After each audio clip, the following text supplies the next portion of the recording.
Alright, infinite limits. Find the limit as the function of f of x 1 divided by x squared approaches 0. So let's see what happens if it exists. Alright, so we gotta keep doing what we've been doing, which is using a calculator and a tables of values.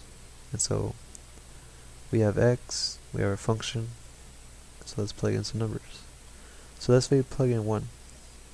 And we plug in 1 x squared.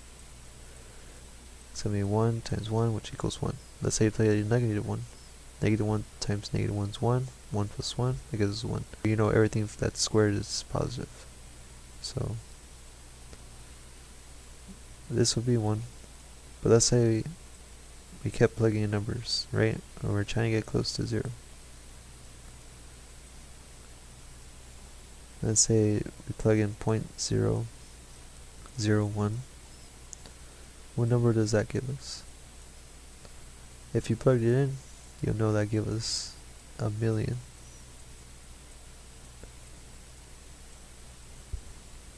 And so the values of f of x can be made arbitrarily large by taking x close enough to 0. Thus the values of f of x does not approach a number.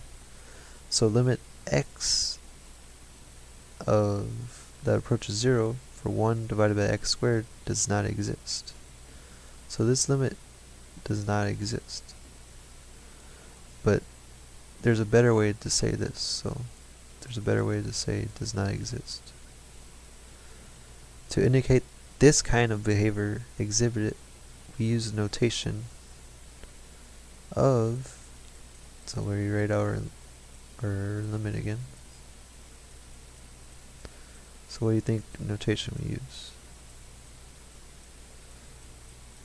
We say that this limit equals infinity. This does not mean that we are regarding infinity as a number, nor does it mean that the limit exists, right? Because the limit still does not exist. As if that this is a better way to define it. It simply expresses this particular way in which the limit does not exist. And so 1 divided by x squared can be made as large as we like by taking x close enough to 0. And if you guys didn't plug it into your graph and your graphing calculator, right? This is how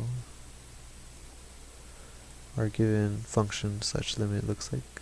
And so as we're approaching from positive or negative to 0, it's going up.